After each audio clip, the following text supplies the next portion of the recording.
Tanya ydw i, ac rwy wedi bod yn briodas Rich fy ngŵr am 30 flynedd, a rydym wedi bod yn maethu am 10 ohonynt.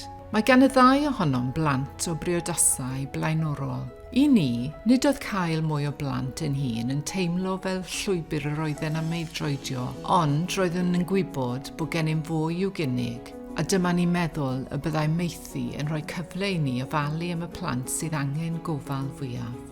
O'r diwrnod cyntaf, mae tîm maethu Awdurdod Lleol Bro Morgannwg wedi bod yn anhygoel.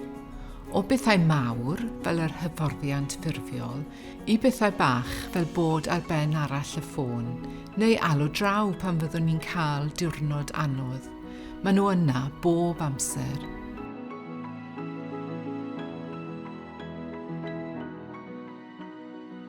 Rwy'n credu ein bod fy mryn yn naif ar y cychwyn. Roeddwn yn meddwl mae helpu wahanol plant oedd angen cartre am fis neu 2 fydden ni, ac nid ymrwymo i unrhyw beth yn y tymor hir. Ond yna, dath Charlie yn byd, ac yma hi wedi bod ers hynny. Roedd Charlie yn 7 pan dath i ato ni. Bellach mae hi'n 17 ac yn gwneud yn wych yn y coleg. Rwy'n cofio, roedd hi mor ddagreol pan dath i yma tro cyntaf. Roedd hi wedi bod drwy gymaint o ystyried ei oedran, ac roedd gwir angen i ni ddangos iddi ei bod yn ddiogel. O'r diwrnod cyntaf, rydym wedi rhoi cartref cynnes a digon o gariad i Charlie, ynghyd â threfn rheolaeth.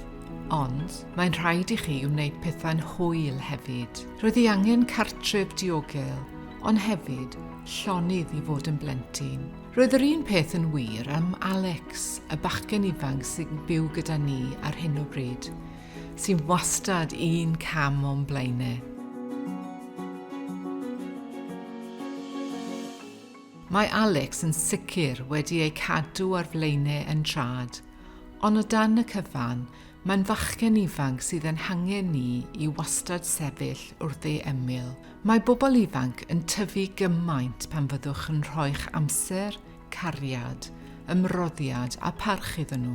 Rydym yn ceisio gwneud y gorau o'r sefyllfa iddyn nhw a rhoi cyfle da mewn bywyd iddyn nhw. Mae'n plant ni wedi tyfu erbyn hyn, ond maen nhw wedi cefnogi 100% ac ni fyddem wedi gallu wneud hyn hebddynt. Rydym mor ddiolchgar i dîm maethu Awdurdod Lleol Bro Morgannwg am roi cyfle i ni rannu ein teulu a maethu.